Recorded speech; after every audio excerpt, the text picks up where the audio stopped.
confess my trepidation at being presumptuous enough to say even the word architecture to those who understand what it means fully. I must confess that I am not an architect, and that makes me exactly even with George Stewart, the Capitol architect. But you see, I do not claim to be an architect, and that puts me way ahead of him. Perhaps my introduction to the Capitol architect might be of some vague interest to people here. I arrived in Washington in 1965, in January of 1965. I was presented with an office consisting of 2 rooms, one of which was of equal size, one of which was assigned for my individual use, the other one of which was designed for the use of the 11 people on my staff.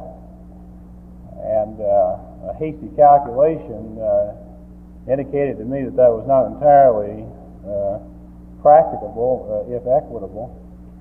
And like the fellow who said in his retirement he was going to keep honeybees, a friend said that you live in an apartment. I said, well, that's right, but I keep them anyway. And I said, well, where in the world where in the apartment, I guess, do you keep them?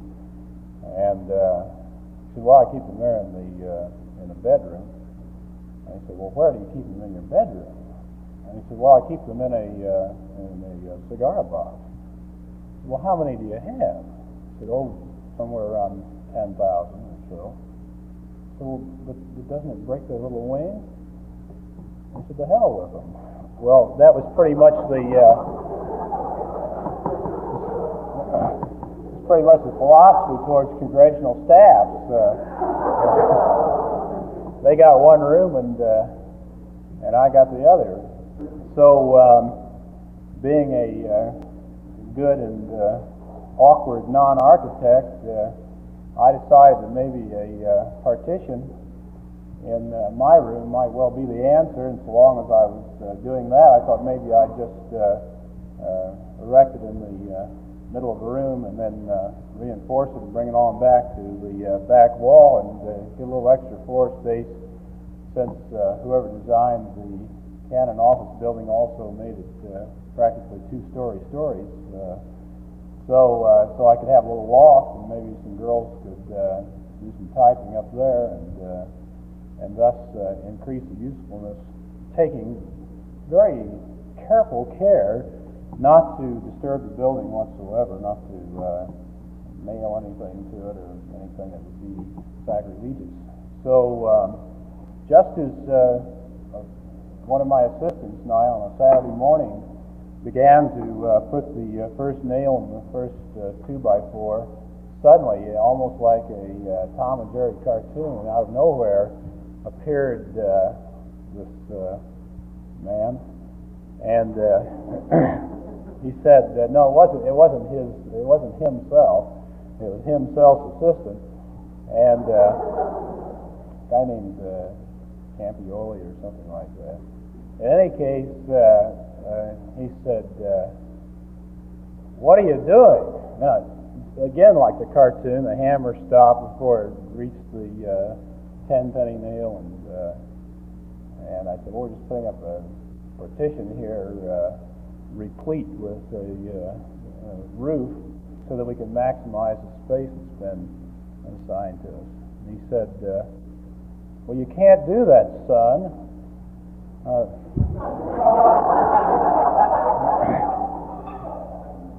Bear in mind that was 5 years ago, and so that was always the first offense with me. And I said, "Well, why not?" "Well, it's never been done before." "Well, but I mean, do you have any logical reason?" And so he studied the situation very carefully, and finally said, "Well, vermin could get between that and the walls of the room." I said, "Sir, I wish to congratulate you, because when I was back home in Indiana, I had always heard that bureaucrats had no imagination at all. And that is not true. You certainly do. Well, the petition was not built, and I think about 4 years later, they went through the Cannon office building and did approximately what I had in mind, sans the law. But that is not one of the more serious offenses of the Capitol architect. That was probably one of the more serious offenses of my own. His sins are legion. To date, I believe they come to about $200 million of the taxpayers' money, and perhaps I'm getting an echo over here. Be glad when you get the new building. Anyway, can best be illustrated, I suppose, his most conspicuous sin against the taxpayer of the United States, both his pocketbook and his eyes, probably could be summed up in an experience that I had in the House District of Columbia Committee, of which I am a very definitely minority member, else there wouldn't be a House District of Columbia Committee, because if I were in the majority, we would have home rule in the District of Columbia and not have congressmen serving as city councilmen. But in any case, we have a black mayor in the city of Washington, Horace. And therefore, as anybody knows, or at least as the majority of that committee seemed to know, you just couldn't trust a city police department to a black mayor. So they brought up a bill before that committee to take the police department of Washington, D.C. away from the mayor's office in Washington and turn it over to the Congress to administer. And there was a police witness on the stand, a retired policeman, who said that it would create greater efficiency in the police department in Washington, D.C. And all of my senior colleagues on the committee just made clucking sounds of approval as it came on down. Finally got down to the peon section, and I was given the opportunity to ask some questions of the witness myself. And I said, "Sir, did I understand you to say that by turning the police department in Washington over to the Congress, there would be greater efficiency in the police department?" And he said, "Yes, that's right." I said, "Well, sir, did you know it was the Congress that put up the Rayburn building?" And whereupon he said, he says, "You know something?" He said, "I'm going to have to throw in with you on that." He said, "That really is a monstrosity, isn't it?" Whereupon a congressman from North Carolina, South America for me,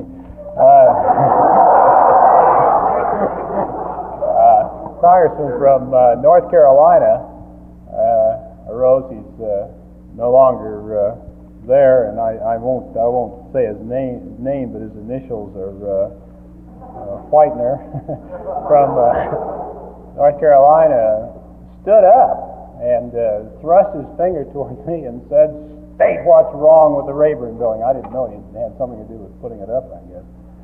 And I said, "Sir, I don't have time to state what's wrong with the Rayburn building, but I'll take 10 minutes to get started."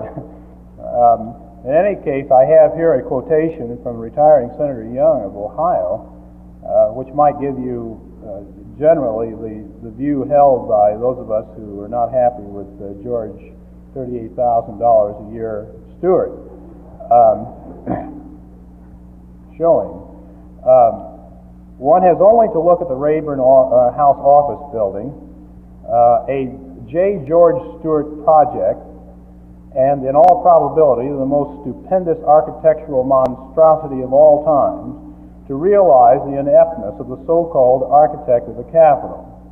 It is ugly, it is wasteful, it is Mussolini-style pomp and embellishment, and its vulgarization of classical architecture make it look quite possibly the worst building, costing the most money in the history of the construction of public buildings anywhere on this earth. It took more than 7 years to build, costing at least $22 million more to complete than originally estimated, largely as a result of expensive miscalculations. This functional monstrosity is nothing more than sheer mass and boring bulk. Well, to this can be added the qualifications of the man who now occupies a position in which, as I say, he has supervised the spending of more than $200 million in taxpayers' money, are as follows. He served in the House of Representatives as a congressman, that's a qualification, from 1935 to 1937. He attended the University of Delaware, class of 1911, and received his B.S. degree in civil engineering in 1958, 47 years later. One of the guys on my staff got this information up for me, and he doesn't say whether that was constant attendance or not.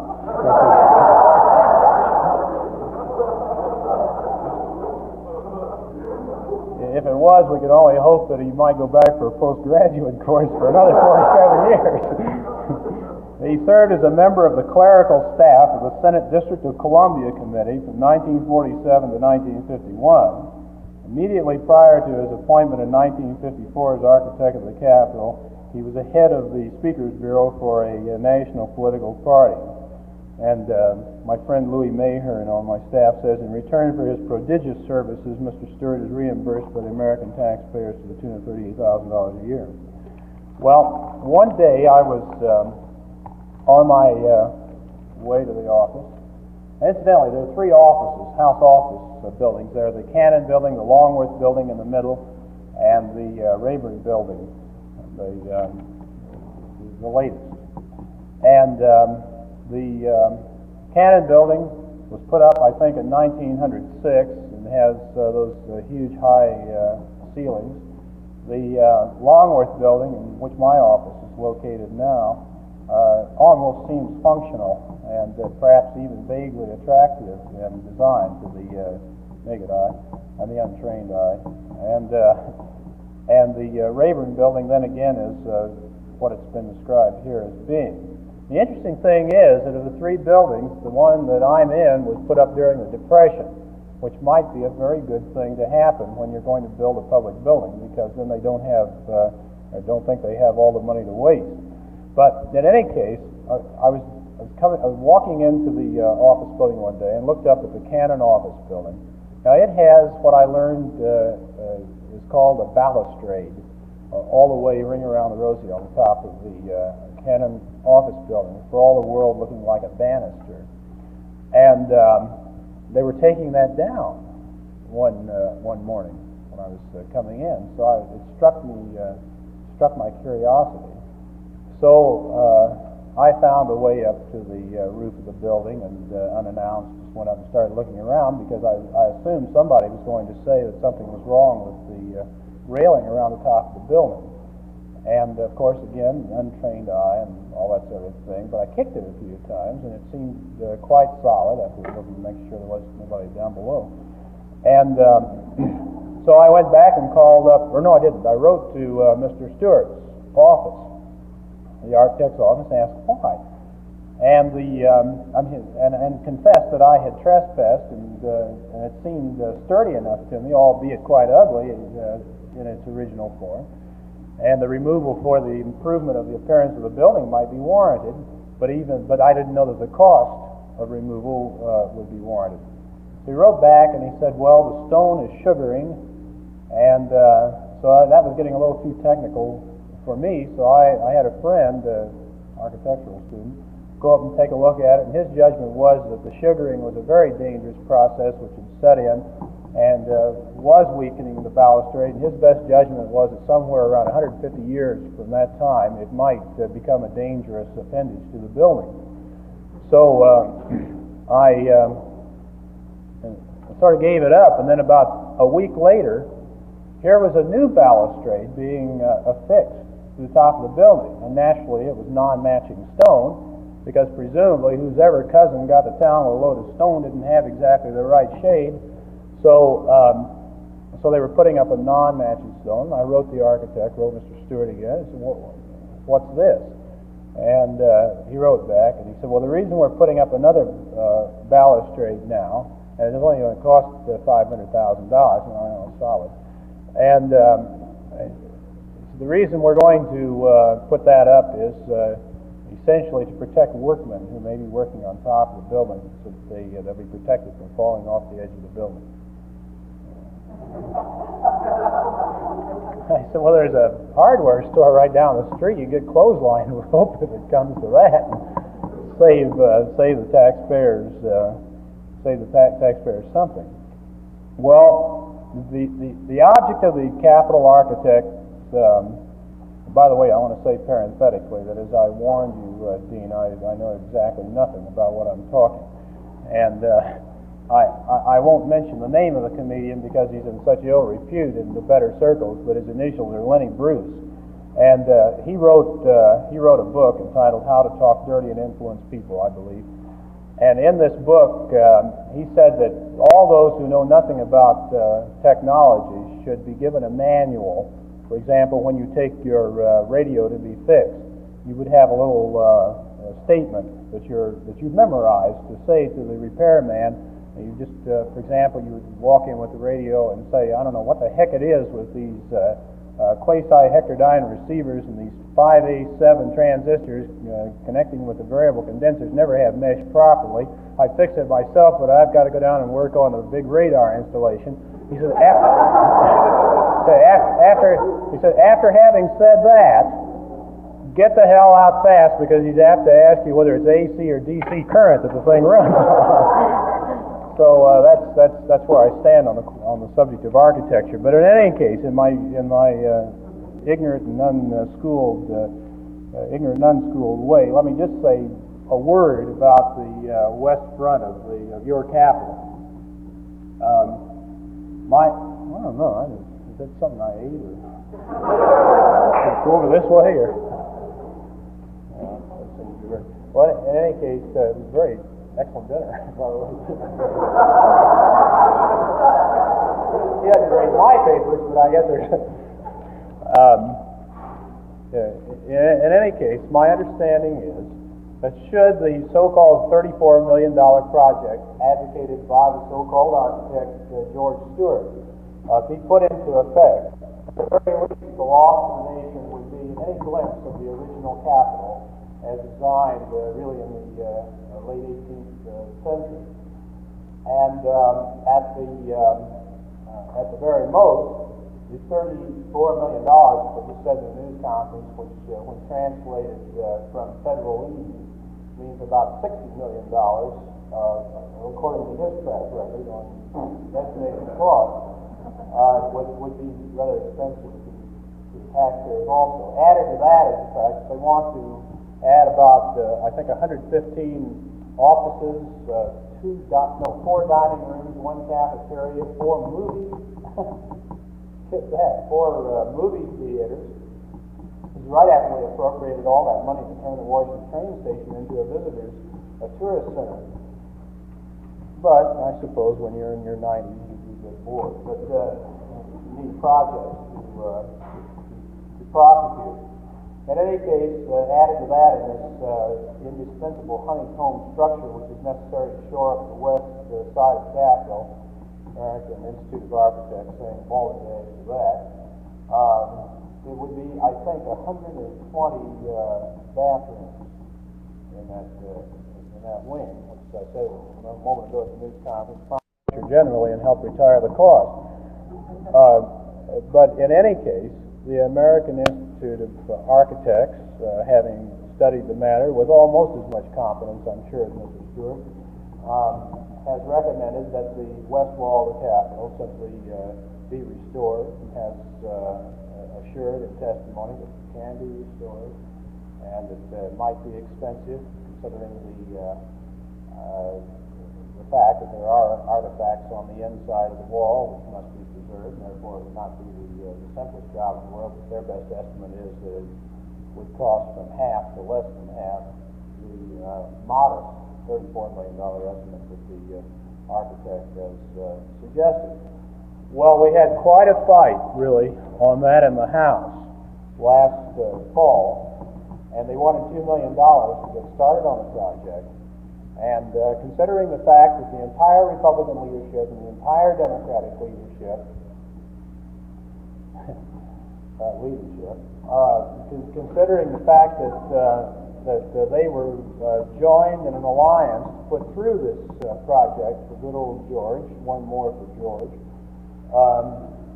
We did rather well, but unfortunately, close only counts in horseshoes, and we lost in the House. But I'm happy to say that with the help of Senator By and Senator Harkey and others, very many others, it has been short-stopped in the Senate, the $2 million appropriation, and there's where the matter stands at the moment. But one of the problems with the Rayburn building is that it's really in the subterranean areas. In order to create sufficient parking places so that everybody can park twice on the same day or something, they're huge cavernous areas that are just lying there unused. Now, if you were going to build a cop shop, a police headquarters, you would, don't you say pigsty, but if you were going to build a police headquarters and had all that space available, you might be foolish enough to assume that there would be greater security down in the bowels of that building, that might be the logical place, since you'd already put out around $100 million to put it up. That might be the logical place to build it. But that isn't so. Instead, J. George Stewart wants to build and I'm not even sure what you need one. I guess what you do really is to consolidate all the police activities in one place. I imagine that is justified. But he wants to build one a half a mile from the Capitol on a piece of ground for which builders are vying to build modern apartment buildings on. And he wants, God knows how many millions of dollars to prosecute that project. Well, again, thanks to Senator Young, that one has been largely stopped. But the trouble is that the system there and the procedures in the Congress are so tricky that they can slide an appropriation in sideways, and if you don't have internal vigilance, you just don't have somebody over there in those committees all the time, then, the greatest opponent to the project may end up voting for it and never knowing that he did because of the way it's slipped into a bill. Very tricky. But in any case, that project has been stopped too. The Madison Library is the addition to the Library of Congress, for which the Congress authorized. I can't remember exactly what the price tag on that was. But in any case, it had a lucid moment. The Congress had a lucid moment and required in the legislation that the American Institute be included in the planning. Well, they weren't included. They were just by fiat excluded from the planning. And as a consequence, the American Institute of Architects has also come out against the design that they have come up with there. Well, I'd like to tell you more of what he's planning for your capital, but I haven't been able to find out yet. And maybe I'd better just forward that information back to you as it comes to me. I asked the dean if really I had to go through the torture for a cross-examination about whether it was AC or DC current in any of those buildings. And he said maybe so or maybe not, but he did assure me that if questions were asked, it might not be concentrated only on the subject of J. George Stewart and the architecture in the Capitol. So, somebody ask a question? Well, they have proposals for us that go like one architect and judge for it. It doesn't make sense. You think he's guilty or not. Now that is the competition or this project or that. They're interested in the project in the Capitol. They have a design approved by council, good council in the Capitol. This will be most of the time. One man judge all the power, one just get him out. Well, we haven't even succeeded in kicking Mr. McCormick out yet. Here's what we're trying now. The bill that was referred to here earlier would turn the entire administrative authority for any architectural activity on Capitol Hill over to the GSA, General Services Administration. And whatever may be said for or against the General Services Administration, at least they do hire architects over there.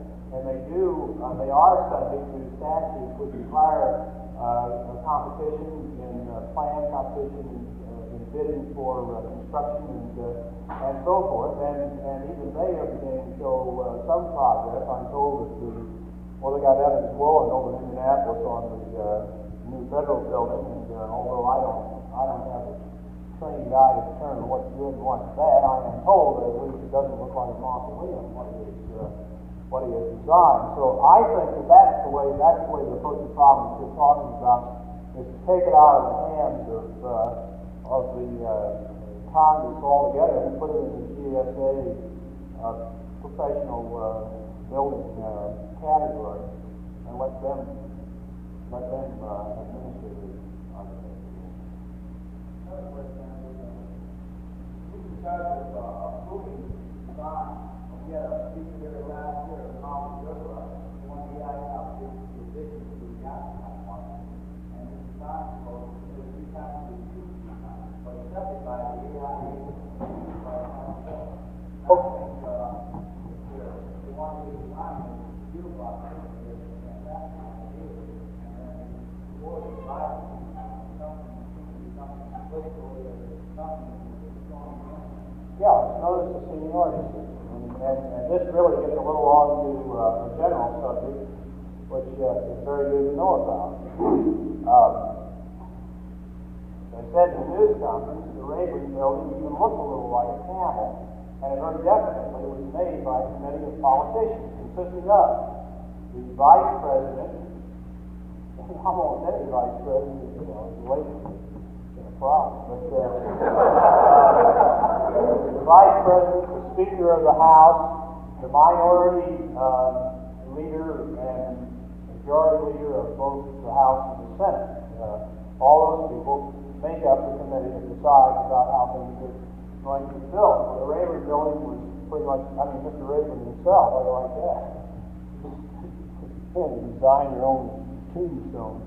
But in the tradition of the pharaohs, I guess Mr. Rayburn participated in the design of the Rayburn building. I'm not kidding you. That's exactly how they did it. It's kind of like somebody going down to the police station telling an artist what the suspect looks like. No, I don't like it that way. Keep going. That's the bars I've been able to define. I have to use word with those guys because they're unanswerable. It's now the Olympus city. But whatever, they compromised among themselves. Well, I think it should be 15 feet high. Well, how about Fort Mill level? That kind of thing. You throw darts at the board and decide what the figures should be. They haven't heard a rumble since the Cubans. So, or even that, for that matter. But the point is that the seniority system is very similar to the divine right of kings. All you have to do is exist in the Congress, be reelected in Congress enough times, and you become the ruling clique.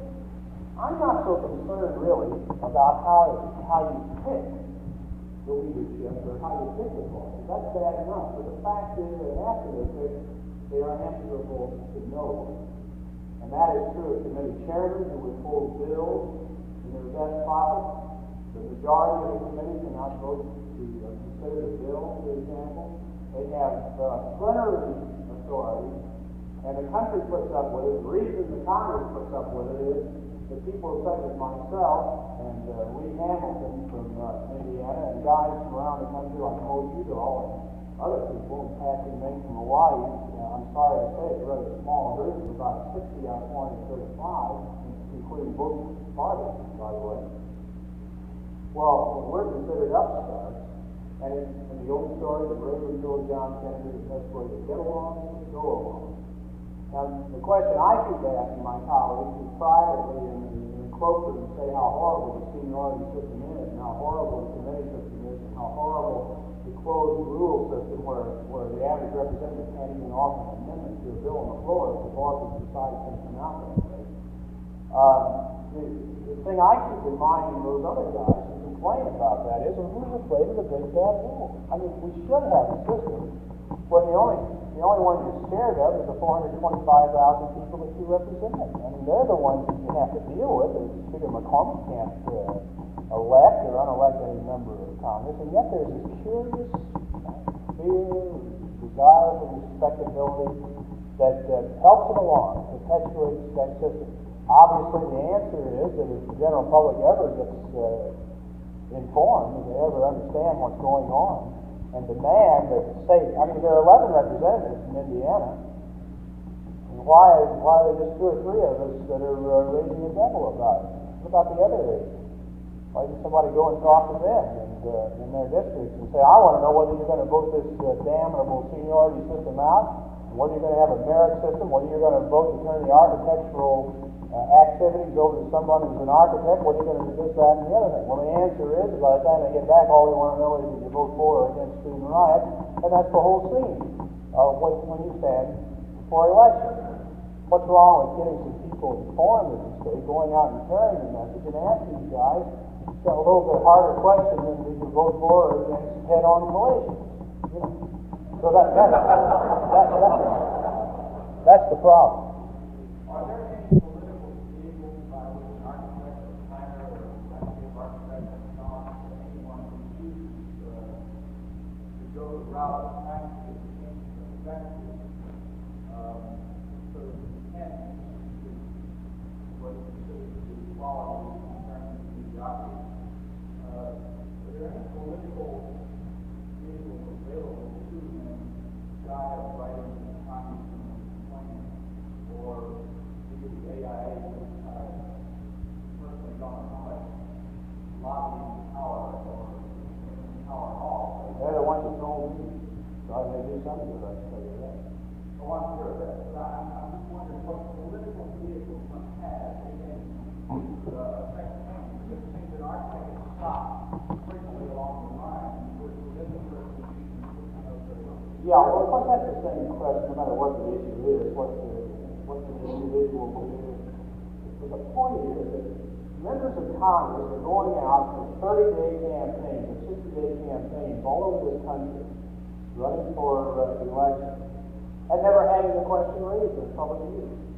Now, some guys, such as Mr. Mahon from Texas, who is one of the Olympians, he hasn't had an opponent in a .25% in the primary or the general election. He's a federal judge. He's appointed to Congress somehow or another. You know, he can get caught pinching his none in the bus station and get reelected to Congress. So that, these days, we're not wearing habits anymore. That's likely to happen. And get reelected. But the majority of the people in Congress do have opponents and do go to public meetings, do not shun altogether their public meetings. A lot of them will not appear with their opponents. Well, okay, they won't do that. They can be ashamed to be doing that too, in my judgment. It's supposed to be an advantage, I suppose, for the incumbent not to debate, but there's also a duty, a moral duty, in my judgment, for him to debate. But let's say the guy won't do that. Let's just say he'll go to a public meeting, sans his opponent, and meet the public. Well, let an architect or an architectural student be present at that meeting in the question.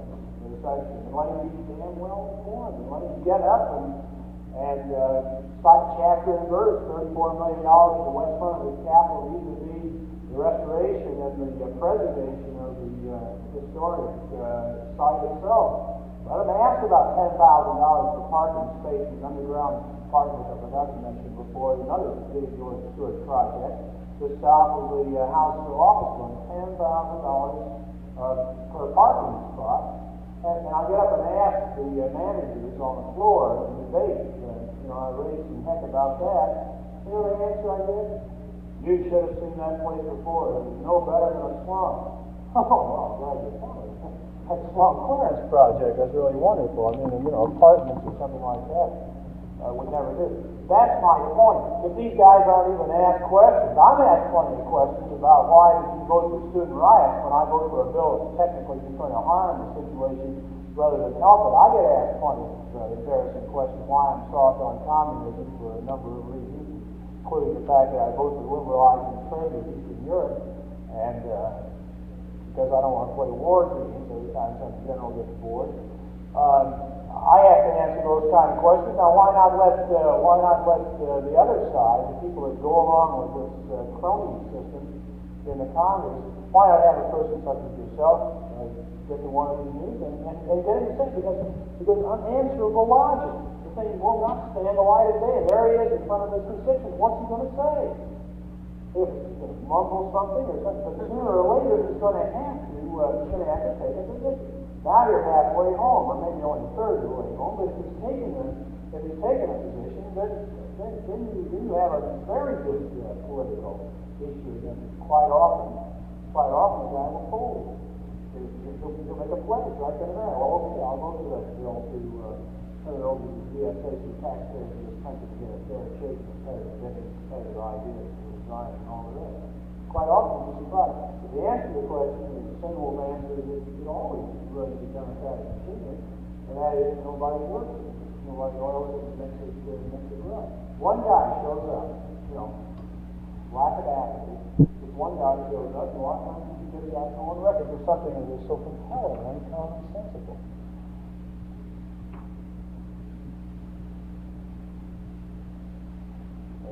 There are no further questions. We appreciate you coming. Thank you very much.